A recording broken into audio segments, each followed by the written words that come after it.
I'm Nick Snow, watching Government for Oil and Gas Journal in Washington, D.C.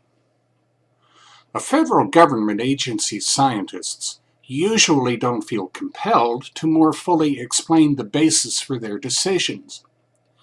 The U.S. Bureau of Ocean Energy Management's Chief Environmental Officer did. His remarks came more than a month after the U.S. Department of the Interior agency issued a programmatic environmental impact statement covering proposed geophysical activity along the South and Mid-Atlantic Outer Continental Shelf.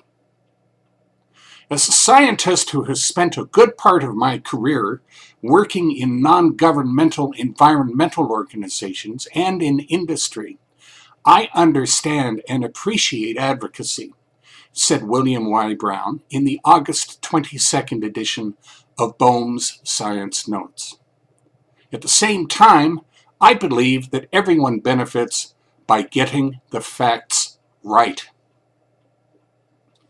Oceana, for example, said at its website on August 25th that seismic air guns, quote, are 100,000 times more intense than a jet engine. Seismic airgun testing currently being proposed in the Atlantic will injure 138,500 whales and dolphins and disturb millions more, according to government estimates. End quote. Brown's response? To date, there has been no documented scientific evidence of noise from airguns used in geological and geophysical seismic activities adversely affecting marine animal populations or coastal communities. This technology has been used for more than 30 years around the world, he continued. It is still used in U.S. waters in the Gulf of Mexico with no known detrimental impact to marine animal populations or commercial fishing. Brown said a large airgun can be loud, but not 100,000 times louder than a jet. Measured comparably in decibels, an airgun is about as loud as one jet taking off, he wrote.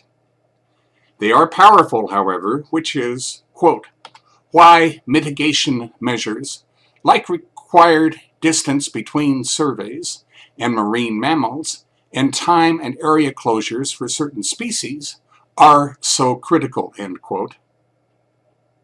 Assertions that the government's own scientists expect 100,000 injuries or deaths of marine life if seismic surveys go forward, quote, misrepresents the facts, he added. When our scientists began to look at possible impacts of seismic surveys, they first looked at what might happen if no measures were taken to mitigate or avoid possible injury to marine mammals, Brown said.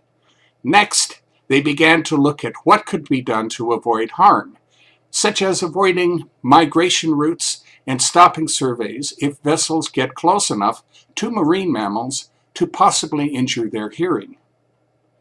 The preferred alternative chosen after a thorough public process included the most restrictive mitigation measures that would allow surveys to take place, he explained.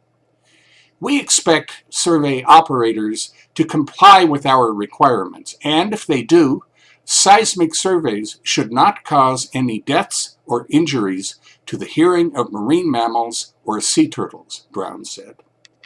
That's Watching Government for this week. In Washington, I'm Nick Snow for Oil and Gas Journal.